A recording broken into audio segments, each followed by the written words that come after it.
I'm your host, JMO, and welcome to Mental as Anyone. This is where we get real about mental health, the struggles, the breakthroughs, and what actually helps. People often ask me in this role, what's the story with the mental health crisis? Like, what is going on? I'm open about my own journey, online, in my book, and here with you.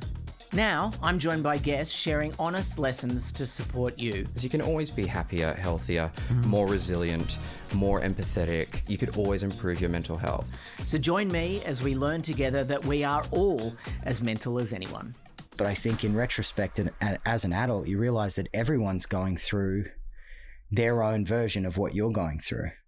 Chemist Warehouse has been there for me from day one to make this podcast possible. And they're there for millions of Aussies every day, helping them take care of their health and well-being. From prescriptions to vitamins, skincare and everyday essentials, Chemist Warehouse makes it simple and affordable to find what you need. So whether you're taking care of yourself or someone you love, head in store or visit chemistwarehouse.com.au.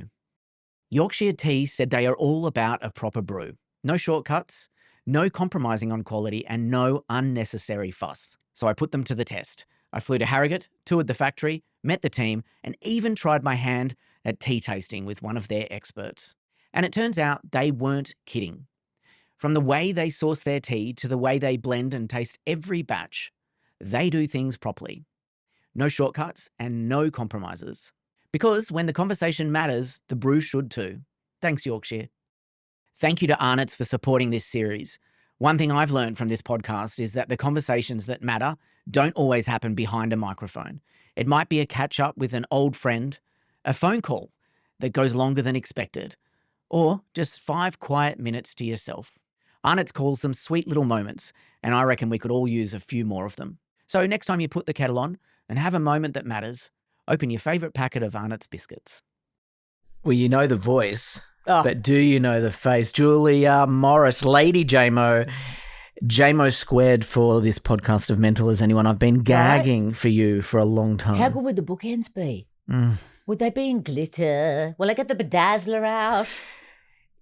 You are a unique woman. I mean, people have, look, I haven't heard unique, but there's been a lot of words. What words too do you hot yet, that's boiling. What words do you get? Monster. No. What do you get? Oh, who knows? Who cares? Tell you what I get is from my 17 and 19-year-old ladies, boss. Really? They're just like, you're a boss not bitch. Right. Not, here's my pinstripe. More like, go get them and show us how it's done because you're a fire starter. It's those vibes in my house, not tricky teens. So there's a lot of joy that leaks out of my place and everybody knows it. Really? Yeah. Well, I just assumed I'd get to the teen bit and maybe I'd have the teenagers who'd be like, you're not funny, you think you're so funny, because sometimes, dysregulated and unregulated thoughts. So the teenagers and I have just sort of, we're not mates, we're not mates like that, mates. We just listen. I thought you didn't want to come on Mental as Anyone. Why not? Why? Because I've been trying to get you for so long. Well, I haven't left the house in 2 years. I've got no business of being outside the house. Do you know what? All of my trips are, how can I shave it? And I see I've got I know that I'm doing a photo shoot tomorrow. So, okay, I'm here on Monday. Well, in that case, I hand myself over to the process. But if it's adding to my day, I just get like, oh, no. And the longer and more full my workday is, the more scared I get cancellation. I'm like, no, I can't get, after all this time and all the shit that I've said, I can't get cancelled now. I'm addicted to the industry. Are you really? I think so.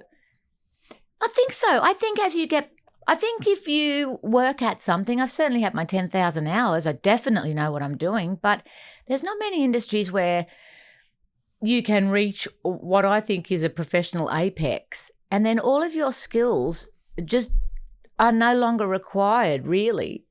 There's not a lot of live, no one's putting me on the news. That's the main live portal, I guess, these days in television. And there's not much live-to-air television.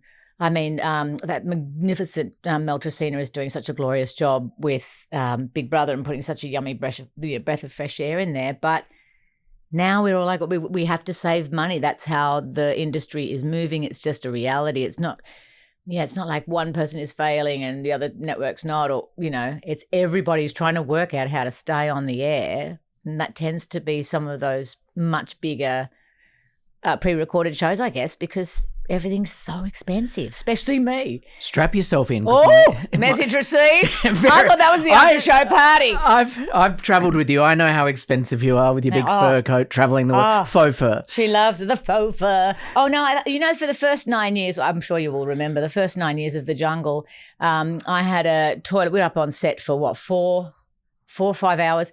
It was a bucket in a tent. That you had to piss in. Yeah, I do love I did piss in that, actually. No, I thought that was a cross sword. I don't think I should say that in the workplace. But, yes, that's why I always enjoy reading about how every now and then, not so much, but how a bit difficult, because I'm like, yeah, that's a bucket in a tent with a whole lot of crew sitting around the outside because there's nowhere else to sit. There's a whole lot of like South African guys just like they don't even care that I'm there, and I'm like, yeah, but I kind of care. You're there laying a cable in a bucket. And you wouldn't. You just hold on to the cable by then. There's no way there'd be no cable work, no cable bashing, as we say in the televisual industry. So let's get to it. This conversation is going to be all over the place, so strap yourself in. That's the way my brain works. I'm not a linear person, so I have written a couple of notes, but none of it's... I always like a little bit of help with sometimes I will need redirecting back to the question. I'll bring you back. Do you, in line of what you just said before, do you ever worry about maintaining relevance? No. I do. As a stand-up comedian, you're meant to churn and burn from now, where that's how we process. You do too as a journalist. What's today? What do I need to report on? What's everybody talking about? Should I be involved? Constant trying to store references. And I think it's just the way, certainly for me, my mixture of, spectrum stuff and my ADHD, however they mix, it's just a constant narration at all times inside my head. Like you say a name, I'll think of a song. That's all the time. So trying to focus is the devil's own job. But starting to learn what my maths is has been amazing. But I'm not joking about staying in the house. Like I just thought I've got to sit in it, work out where I'm going right, where I'm going wrong to survive, because, this industry is it's incredibly disposable, and particularly of women. And there's nobody more hated than a woman who thinks she's funny. You're just like, yeah, okay. Good luck, everyone. See, I take everything personally. I know, but how hard is it then? The rejection, sensitivity, dysphoria. I don't want to go home and cry, but fuck, man, but you did it's hard. have that? Oh, I would. There's been 2 or 3 stories that felt kind of vicious over the last 2 or 3 years, right? So in 39 years on Australian television, never a breath of scandal. She's fun, unreal, whatever, right? In the last couple of years, I like some nasty stuff. And particularly, I think I shouldn't keep saying with ADHD, I am still trying to work out the maths myself, so I do refer to it a lot. And I know for people who are more neurotypical that it's annoying that we refer to all this, but this is the research that is fresh in my brain that I want to know, why do I do that? Why does my stomach do that? So, in learning about that, and you have to be a little bit still, and I'm not that well known for being still. So, are you ever still? Yes. You've got to have a place to be still. You have to. Because even if it's box breathing in the back of the cab. I've known you for a long time. I count you as a mate. We don't see each other very often, but I have a lot of love for you. We've spent a lot of time together offline. Yeah. In South Africa, 4 years. Many years. But I've always seen before, you. But before as well. But I've always seen you on. You don't really show people off. No. Well, it's interesting because I had a friend of mine come, I saw last night, and he was talking about, he's known me since the dawn of time. We were on the Gossip Musical Society together. And he had said years ago, I want to see you lounge room you. You know, that person in the lounge room who's like, oh my God, more of that. Because whenever you step out, and last year I had been voted for the nominated for the Gold Logie, and it made me go back through a lot of footage, and even watching some of that, I was like, how did I keep a job? I'm a very over the top. Like personal cringe. You don't even need to have secondhand cringe for me. I can see it, and I'm just like, oh. But I feel a bit sad too, because I'm like, oh my God, I must have just been pushing through the discomfort, and in doing so, going so big that it becomes, and then thinking that back in those days, thinking that flirting was the way that at least people felt comfortable, they wouldn't turn on me, and all these kind of, these little devices that I feel like as you get older, all those lovely, parts of you hopefully dissolve and fall away as you improve. Or I don't mean improve, we don't do improve, but as you grow. Was there a sense of, for me, I catch myself in my brain. I have ADHD. I am ADHD as well, and I only was diagnosed a couple of years ago. I find myself being over the top in a sense where I'm trying to impress people, or I'm trying to be like whatever, and I catch myself out and I'm like, Jonathan, shut the fuck up. Oh, mine's the reverse. I just walk in the room and I'm like, I can't wait to impress people. Right. That's obviously got to be its own mental health disorder, hasn't it? That's a self-confidence that's come right from the marrow. That's come from the marrow, surely. But are you really that confident? Oh, yeah. Oh, yes, I would walk in a room full of people at that moment. I know there's certain people I want to hit. I already know who's going to bore me to death. I've got to move on. I can't arrange the face, and I'm out. But it's quick, and it'll be for work, and I seldom step out socially. I couldn't be less interested. I'm straight to the person that I know hates me, and I want to impress them. Oh, I think that's how I got married. I can see that you don't like me. That's how I got married. You know what I always think too, if somebody just met you, they get it. Somebody said that to me not long ago. They were like, you know what, you only have to spend a few minutes in your company to see that it's sometimes at face value it feels insincere because it's so big. And the happiness is true. Like I wake up feeling like that every day. That is absolutely true. But the maths of your brain through the day, it's very, very, very busy. So if it's going to be that busy, I think I also like letting my slight mental out of the box a little bit too. I'm okay with, counting the stairs as I go up. I'll just do it out loud. Or like all my little foibles that I would have kept inside my head before. There's a lot more space. But that's a new now. thing, or before? Yeah. And did it worry you before? I didn't notice it.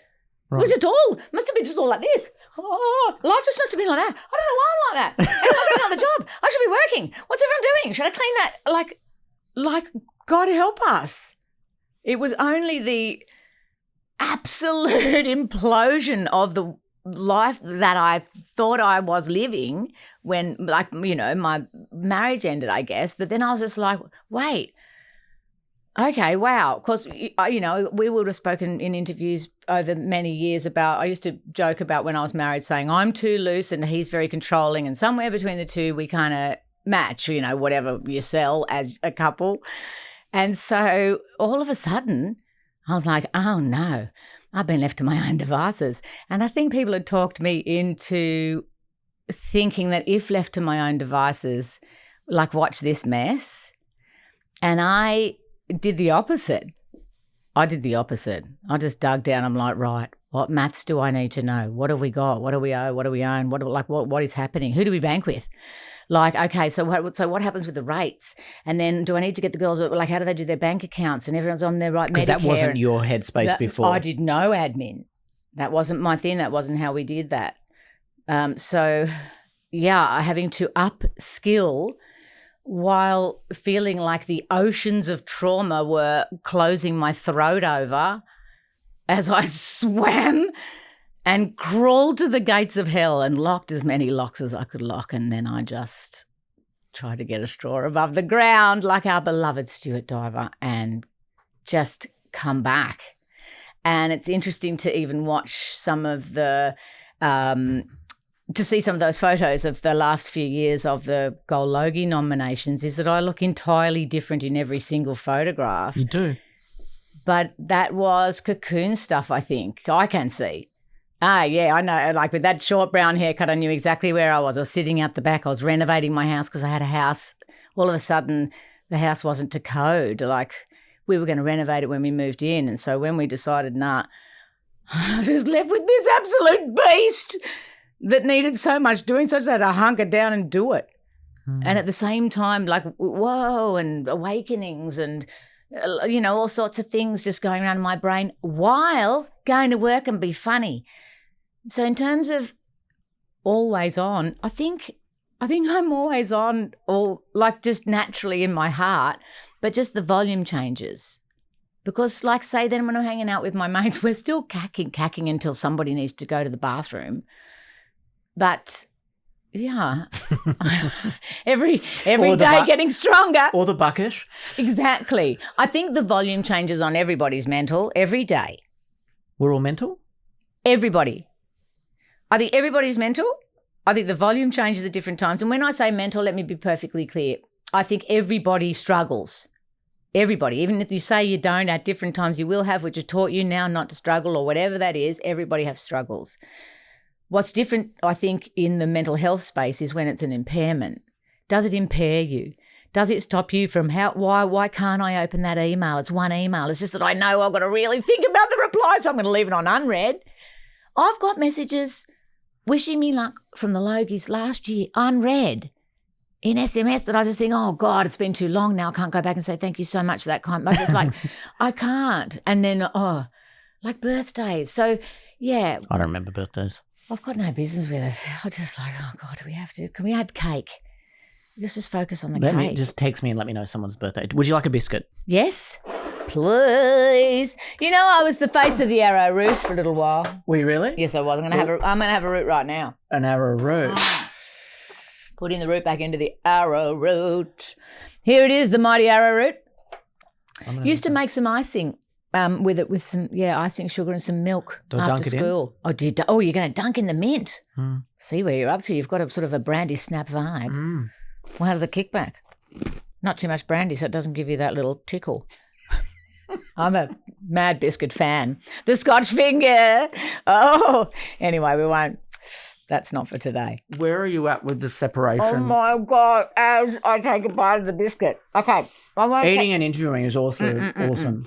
And that's all. Where are you at 5 years ago in now? your mental health space? I don't want to go into details or whatever, but I know I've risen like the machines.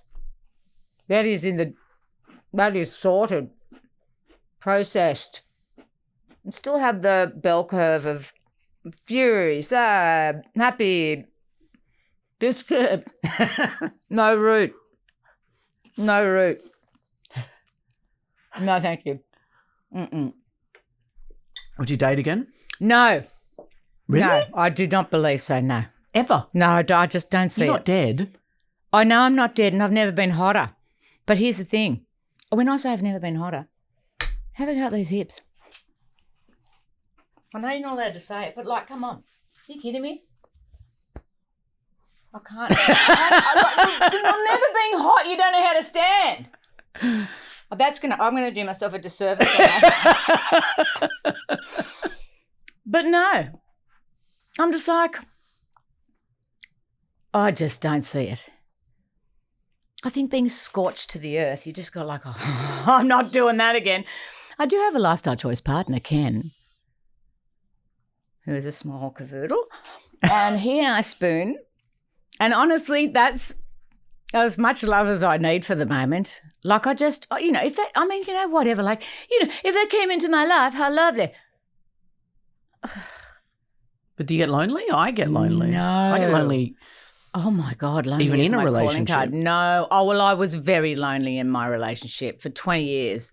So I've got no problem with being with myself. And also, I think we travel a lot for work. Me, not so much. So since the divorce, I have not been able to travel as much because I needed to be at home, at all times. So it sort of restricted my work to just the jungle and then maybe the odd day thing here or there. So it changed the trajectory of my career a little bit at that time, which was the perfect timing for us to slow things down.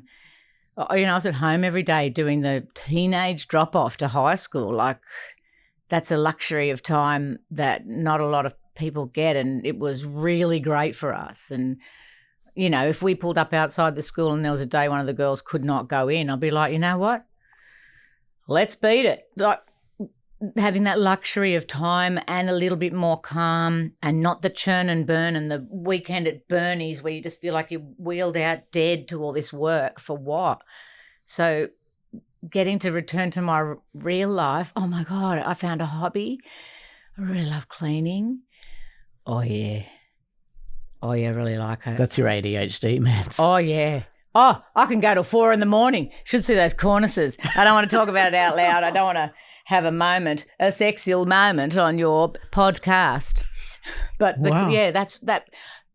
I believe that's a big part of the sort of marriage that I was in, that afterwards it's a part of regaining your own control. Yeah. So, yeah, but control's not something I'm that interested in my home. So ADHD, How confusing is it? I cried Oh, when I heard so in a, did I. in a happy way. Both. I think both. I think I was happy to understand that lots of the things that I feel like I've been blamed, I'm so good. This is in and out. The tears are super close to my eyes these days because I've let out. I've made the space to work through it, and I'm really fantastic.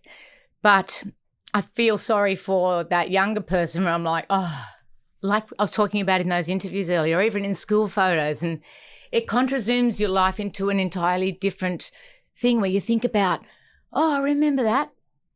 But everything's so overwhelming you don't remember to notice. And then, you know, you'll be the hairdressers, or you'll be somewhere on the set or something, and some moment will happen where you're like, oh my God, I remember that. And that, whatever that big moment was in life, feels now like it was as a direct result of the fact that my brain works in a different way.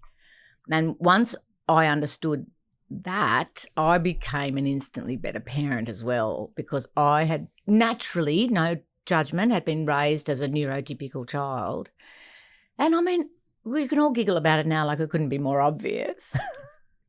But at the time, my high functioning thing was what would have made everything so confusing. So I just would have come up to almost neutral at all times and looked fine, like girls do who have ADHD. It's a different sort of the high functioning is inside your head. It's not the busy, I got to play with a soccer ball, now I'm here, now it's not that for the girls. So, and having very, very little research done on women with my eldest is 19, and she, when she was, I want to say 4, I don't think she was younger than that, when the GP told us at the time that in no uncertain terms that girls can't get it. It's not ADHD, because it felt like some of those symptoms, you know, a bit of irregulated emotion, a bit of this, bit of that. I mean, she's a perfect human, let's be clear. So, yeah, GP's like, doesn't exist for girls. So that's 15 years ago.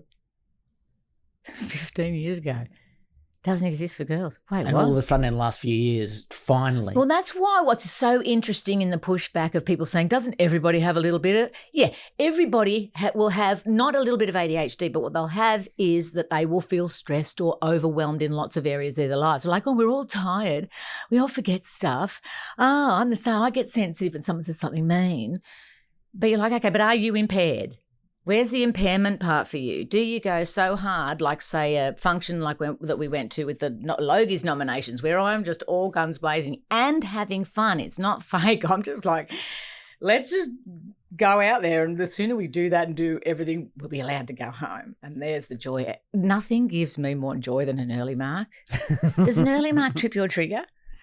Yes. Oh, we must never hardly have got them at school, because when I get an early mark, oh my God, it feels like all my Christmas mornings are happening at once.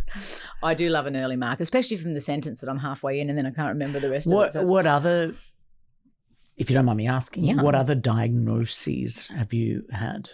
oh my God, Well, I With my can't nut remember bag. my list. Yeah, but my list is traits of this, and I've got, traits of borderline personality disorder, severe PTSD from being sexually abused, severe anxiety, severe this, ADHD, blah, blah, blah, blah. So much stuff. It's a cocktail of things. And I take medication in the morning a lot, and I take medication at night a lot. And It's all part of The maths of- functioning. Well, so that's what's so amazing. Like if I feel like if people understood, and I don't know if this is right because it's not a well thought out sentence, but if people understood that all it is getting the chemical balance right in your head, like filling your car with petrol, then within reason, aren't we going to be all performing within a similar range, as opposed to I'm late every day looking like a bad worker. I'm not, but actually I am late every day except if it's a call sheet for work. And I don't understand why it works that way. But everywhere else in my life, I don't know why, 11 minutes late. Every single time. I try. Like I'll drive faster. I don't understand what the panic is of arriving 2 minutes early. What's the problem? I'm so fine everywhere. Okay, so ADHD. So how it started was the girls are like, yeah, well, all the best. So I went and had the ADHD assessment. So then I had 90 90% in everything or whatever they were, because I can't remember all the details, because I was just waiting for yes or no. And then I done hear the other stuff. Same. Yes or no. Skip to the end. But when are you going to tell me the answer? Don't tell me the bad bit first, because all I'm you're going to go and get a focus blood on. test. Right, okay. I'm well, not just tell going me to. What day is it? It already takes 7 years to get the damn diagnosis. And it's $5 million. When I realised and it's $80,000 million kajillion dollars, and then you get into see a psychiatrist who goes, "What makes you think you've got ADHD?" Yeah. Do you know what I said to her? Listen, I don't know because I can't remember any of the traits, but I'll tell you this: I want to go outside and take a crowbar to that fucking dude who blocked me out of the car spot that I was about to park out that was out the front. And by the way, that eggshell blue is a dream on you. But I don't know. But I think, my kids say, I think you've got ADHD. She's just like, tick. Don't need to do the rest of the test. Move along. But to get in to see her, because in Victoria at the time, and I think it's pretty similar, it was very difficult to get into see psychologists and psychiatrists. And so I had to wait something like, don't want to exaggerate, but like 10 months from knowing I had it, knowing there could be some relief. It doesn't mean that any medication is going to be a relief, but I certainly wanted the chance to find out. I'm like, guys, I'm 56. Let's skip to the end where I get sorted, because really the system somewhere has let a lot of women down from a long time ago. It's a long time for people to look like they were nuts. We're just like, no, that's... Feel like you're nuts. Oh, you feel like you're nuts. You said, why am I like that? I don't understand. I don't know why I can't get out of bed. I don't know. I'm not depressed. That's it. I'd be like, I'm not depressed. I just need to be in bed. I've got stuff to do. Yeah. And I think when someone just shows you the map, you're like, I see where I am now. Now I get the topography of my brain, if that's not even a thing. But like now I'm starting to see that mapping, and I can see for sure pattern recognition in myself. So now I know with that time stuff, even though I don't like doing it, I'll try and set an alarm that's the deal breaker alarm. So I'll push it. I can go from pajamas with the sleep in the eyes to makeup, lashes stuck on in a lovely outfit in 27 minutes. Plus 11 minutes. Plus 11. I've got a present for you. Oh, love it. Amazon's on board for the podcast, and within 24 hours they deliver. So I got a copy of my own book delivered. Oh. And that is for you. Well, thank you so much. I'm looking forward to reading it, because I have also been watching the podcast, and I love that. I've enjoyed hearing people talk about grief and hearing somebody else just go, oh, yeah, that bedfellow, how lovely. And I don't even really, well, obviously I don't. I'm saying I don't really see this difference this is going to sound ridiculous, between, like celebrities are real people. You're like, we're in Australia, mate. I'm up at the Coles getting a bachelor's handbag, same as everybody else, if I don't have time to cook. So, like, we're all a bachelor's handbag. What's that? What's the chicken in a bag? I've never heard that. Have you not? No. Oh, you've got to get up and get a bachelor's handbag. Oh, they're the best. So I feel like we're living a similar life, just maybe on a different couch. I don't know. But I just feel like I'm working around the clock like every other Australian. Everybody I speak to is so over the top. So, yeah, knowing that something can be delivered the next day. That wasn't where I was going, but I did want to tie it back. And what a lovely treat to have Amazon on board. Women aging. I mean, I'm not in this lighting, but maybe.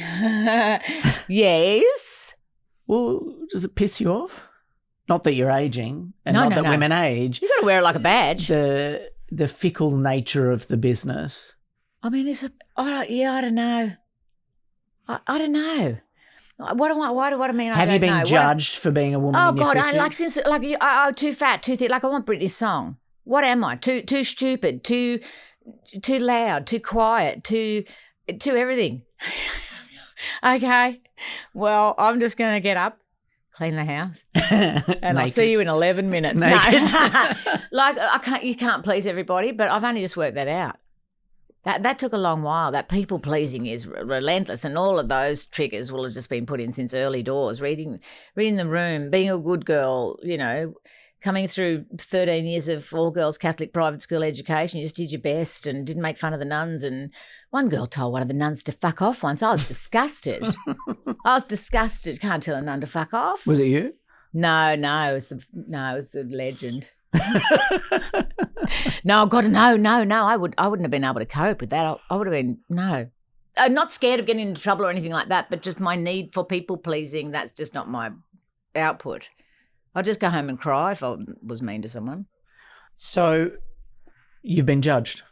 What do you do when you see other women being judged in the industry now? You speak up where other women don't. Like if I asked some of your peers the same thing or made the statement, they would hate to be referenced in that way. Look, if they find it offensive or they feel like it's, I don't know why, but it's a taboo topic. Definitely. But there's a lot of women who are showing, each one like carves their own course. So there's many different versions of that for us from Jennifer Kite, who's showing us, how to do it through the newsroom to, Ange Bishop, how to do it through entertainment, through, all of these nominees for the Gold, say this year, who are just pioneering women, Walkley Award winners and just incredible raconteurs and storytellers. Congratulations on that, Walkley, by the way. Oh, no, I love it. I don't even, no, it's good. I just walked up and then I walked off. It was never going to work. That's how the brain works, though. You take it in, you process it, you hope for the best, and you churn it out the other end. Anyway, not to worry, so that's good. But I think we can only show the next bit. It wasn't this good when I started for women. So what the women in our industry who have been able to achieve is that it's better than it was. It's still not how we'd like it. Like I turned up to a photo shoot last year. I was meant to be like, it's a cover and you're going to look amazing and we're going to make you look a bit more serious, which I always think, oh, yeah, okay, well, no, good luck. And I walk in and the photographer goes, what's happened to your eyebrow? It looks so high. It's so weird. Well, I've just stepped onto the set. Do you know what I got to say to him, which was fantastic because it was true? I said, no, it's just I've lost all my eyebrow through skin cancer. And he goes like this. It was oh my God, it was the most beautiful moment. I did lose my eyebrow through skin cancer, but my God, it was the best knifing I've given anyone in ages. His face dropped. But then I'm like, well, now I've got to smile in front of your camera, dude. But guess what? If I fucking said anything, I would be a difficult woman. But I want to say, who the fuck are you speaking to? I walk in and you're commenting on my body, let alone my eyebrows, saying it looks weird to a woman and a senior in my industry. But I got to go, oh, you're fun. I can't. Hey, what about the camera? I get home and I'm like, I'm gonna cut that, dude. That's what I keep saying to my girls. You don't need to choose the bear, ladies. You got to be the bear. Because there's a lot of people, we're over it. And I think we don't have to be like, I hate everybody. It's not about that. It's just about, no, you speak to me with respect or you don't have access. It's pretty straightforward. And the more that we can feel confident that we're not going to be murdered when we say that, then, it's everybody will, feel like they're a little bit more aware that nobody has a use by date. No one.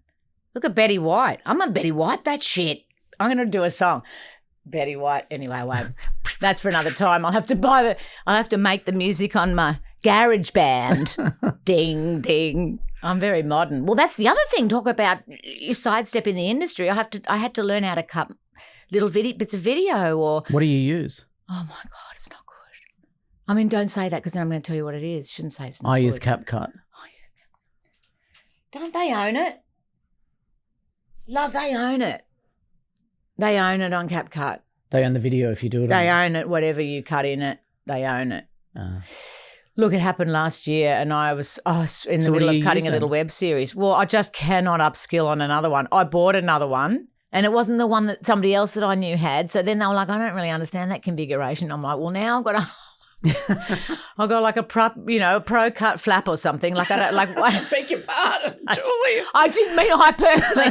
I'm talking computationally, obviously. But all this upskilling. But I think it also, when we're talking about staying relevant, my girls would keep me like that. That's why I don't feel irrelevant because I'm constantly learning and listening and making sure, okay, well that language is not. Oh, do we not? I don't mean like a ill-informed person who's like, we can't say that word anymore. It's not that. It's just that having slightly older teenagers and I guess children in their 20s, it just keeps you a little bit like you because you want to wind them up by using some of those young people's terms. So do you, as a comedian, have to be careful with the language you use now in a way you weren't before? And if so, is there a bit of fuck that to it? No, I don't.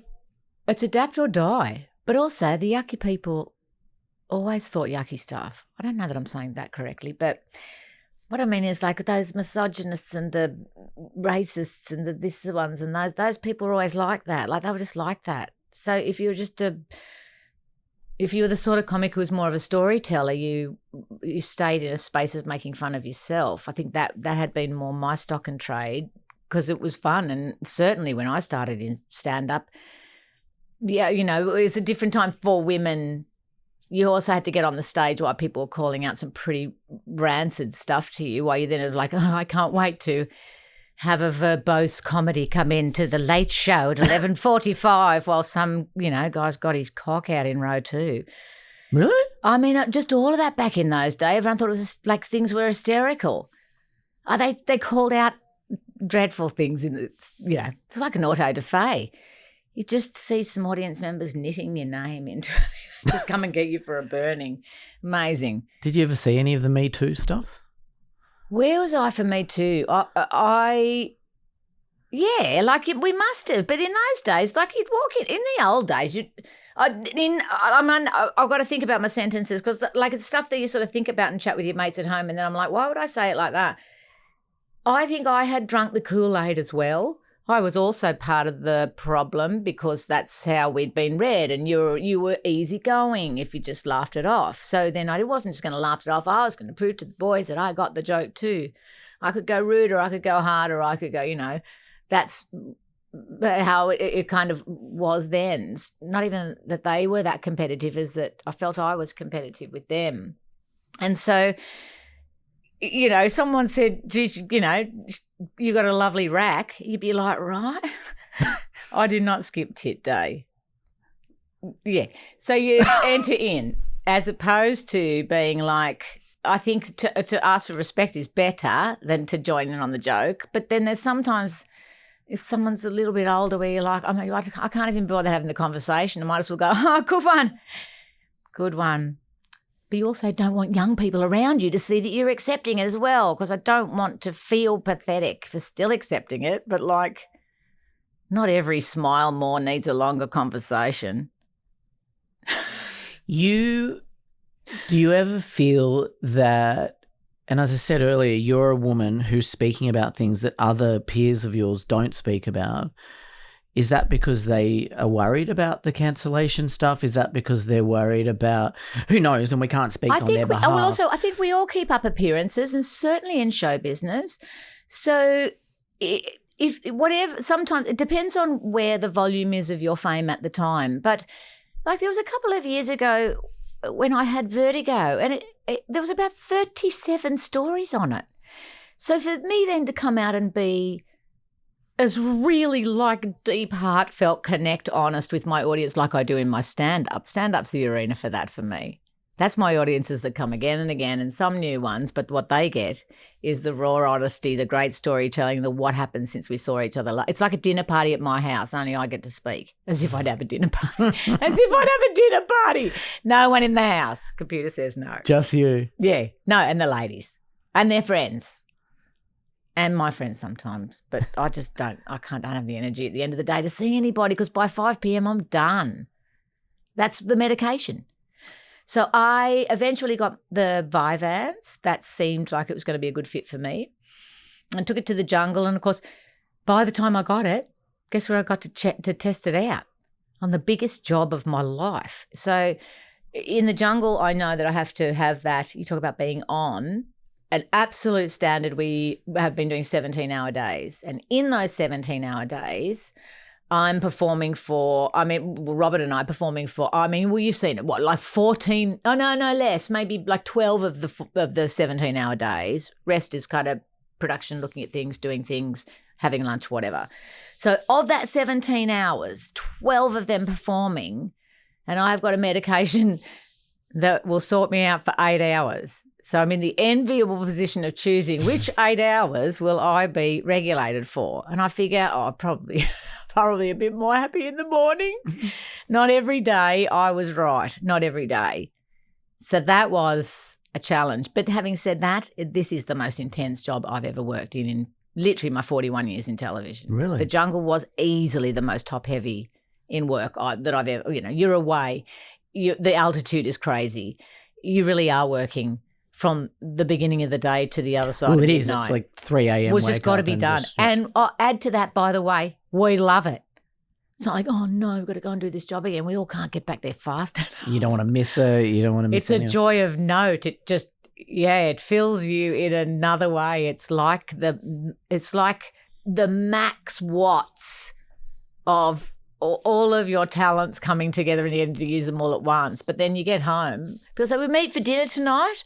I'd be like, what are you even talking about? They're going to have to carry me from the car to the bed at 5 when I get home. I'm so tired, so tired. So the show's been rested. I'm a celebrity. Rested, yeah. Rested means axed or rested or Have whatever. a lovely it means. rest. If it's coming back, it comes back. If Oh, it no, doesn't, absolutely. Absolutely. And also, I've also said to anybody that would listen within our family, I'm like, look, we have made something incredibly special over 12 years. Like, it's been a family of note and a coming together of South African family and Australian family, and making a show that we continue to be really, really, really proud of. It's funny as fuck. It has a certain depth to it that you're not expecting when people blossom and open up to each other in this very odd experience. And then there's the other people who just go, oh, don't you eat like a pig's ass? You're like, well, okay, well, it's good that you watched it 10 years ago. But anyway, tune in anytime you want lately. Even though, yes, well, I will personally be. I ate an ostrich anus and a giraffe penis. I mean, that's every Tuesday for me. I like to treat myself, just a bit of extra rough edge. Oh, Mr. Darcy.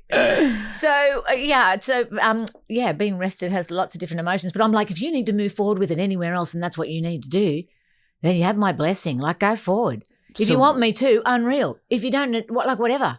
You feel positive about the future? I don't think I would have felt like that even 2 years ago. I think there's I think when you go through a tumultuous private life that you sort of are determined to, or not even keep to yourself. I don't even mean keep it to myself. It's nothing to share or bust open or whatever. It's just that at the same time as my marriage busting open, and of course, my beloved Dr. Chris resigned and left the show. So I felt like I had an uncertain, I don't like that uncertainty, and because change for ADHD is very difficult.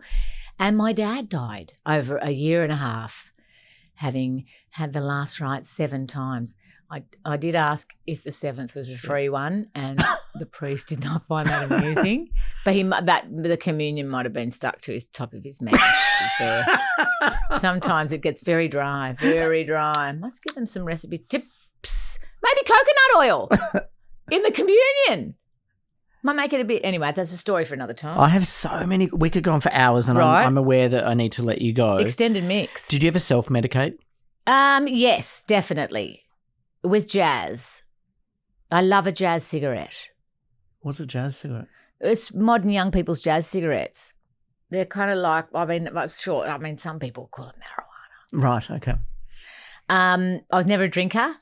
The ladies' dusting powder was never for me. But I think over the years, my brain chose somewhere else to be. I even questioned that at different times, which is like, what's wrong with me? I feel happy. I feel happy. But I think all this all the time. And drinking makes me vomit. But when I do also like to be involved in a night out every now and then where I'm enjoying myself, otherwise I'll just stay at home and cocoon forever, which, by the way, I probably am going to end up loving. Ken and I. Mind you, Ken will go to his puppy dog God, but, may he rest While in not peace. dating. No, exactly. No, I mean, I'll have to wear the big black veil and... I self-medicated on everything. Cocaine. I was Any too other busy party working. members? I couldn't have the bounce I worked too. Are back. you saying I didn't work? Oh, not at all. But I think I was also, I felt like I was sent out to work a lot, or I worked a lot because of the nature of the comedian as well, is that you genuinely don't know. Like Husey is a similar vintage. You do not know where your next gig's coming from, and this might be the last. And, even though cancellation is something people have been talking about not long before COVID, I guess, but really, we're on a hot standby at all times, comedians, because something that all you're saying is, I think this might be funny, but I don't know. And I just didn't think about that side of it. I don't even feel that way, and now it's offended everybody, and this thing's blown up, and all I wanted it to be was funny in a sweet little moment. Nah. You're Betty White, remember? Oh, you got to Betty White that shit. Just keep It doesn't reinventing, matter. hoping for the best. The adapt or die is downsize and upsize as you need to with whatever you need to in your life. Make adjustments immediately when things aren't moving forward like they were. Like, say, with every single show I've ever worked on, I know I always need to make massive maths adjustments the moment that show falls over, instead of spending the next however long going, I don't know what to do, where's it gone? No, I've already started the next, because I think ADHDers have several plans. The planning alone is a drainer, but you'll have several plans of expecting this and what would I do if that happened? And, you do try and run over a few scenarios in your head. I mean, that's why you probably need more sleep. Sleep is a non-negotiable for me. If I don't get my 8 hours, I'm fucked. I know I'm going to have to apply myself at some point. There's no downside to having teenagers in the house, but it is a slight sidestep, couple of steps down, because they're all giggling and making noise, and I don't want to say, be quiet when you're having fun. So then I was like, oh my God, I might as well stay awake. Scale. My Yes. mental health scale, JMO scale, 1 to 10. Yes. 10 being amazing, 1 Yep. being shit house, or 0 being shit house. What are you at today? 11. 11. How do you lift your leg up there? I have no idea. I had to lean back quite a Do you long need way. to- And honestly, I was hoping I didn't do a fluffy, which I didn't, thank God, because I would have been a room clearer. I mean, I'm not a young woman. Here's the thing, I might be dying from the inside out. No, you don't say that out loud. No, I feel, and have done so for a while. Do you know, the girls and I, when we were in Africa this year, we went and had this amazing Norwegian fire ceremony on Christmas Eve. And we had the art department had us all down for a lovely drink, and they burnt this wood that had all this leather on it, with had all runes cut into it, and it was a beautiful ceremony.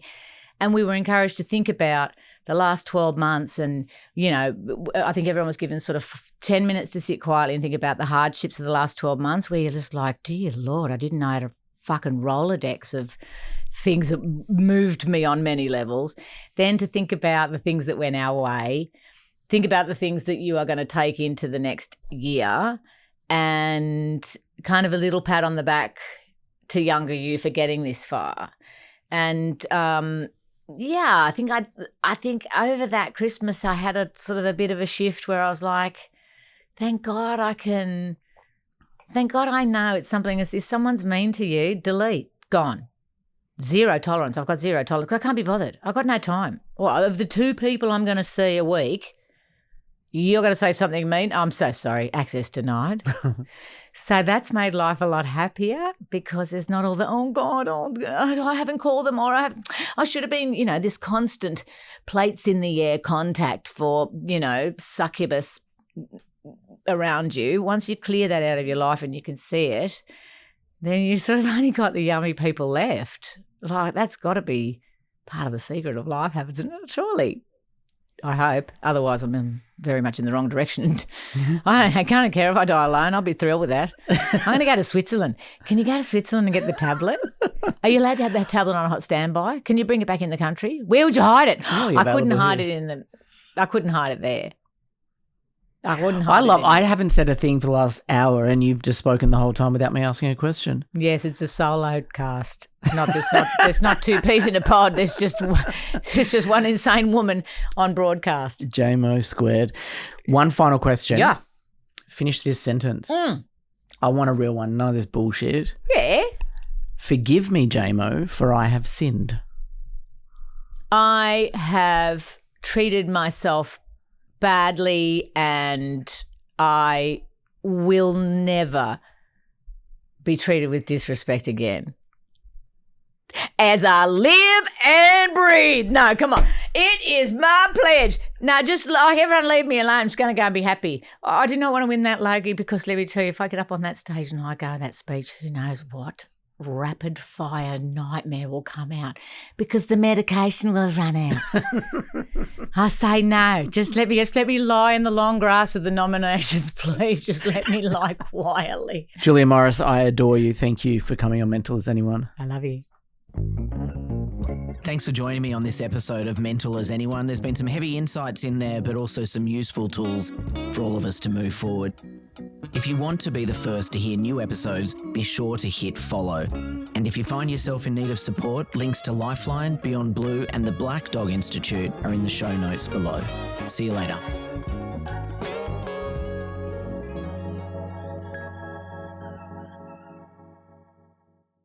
This episode is proudly brought to you by Chemist Warehouse, your go-to destination for all things health and well-being. Whether you're looking for natural supplements, fitness essentials, or everyday healthcare, Chemist Warehouse has you covered at unbeatable prices. They're proud to support this podcast and help you take control of your health and well-being.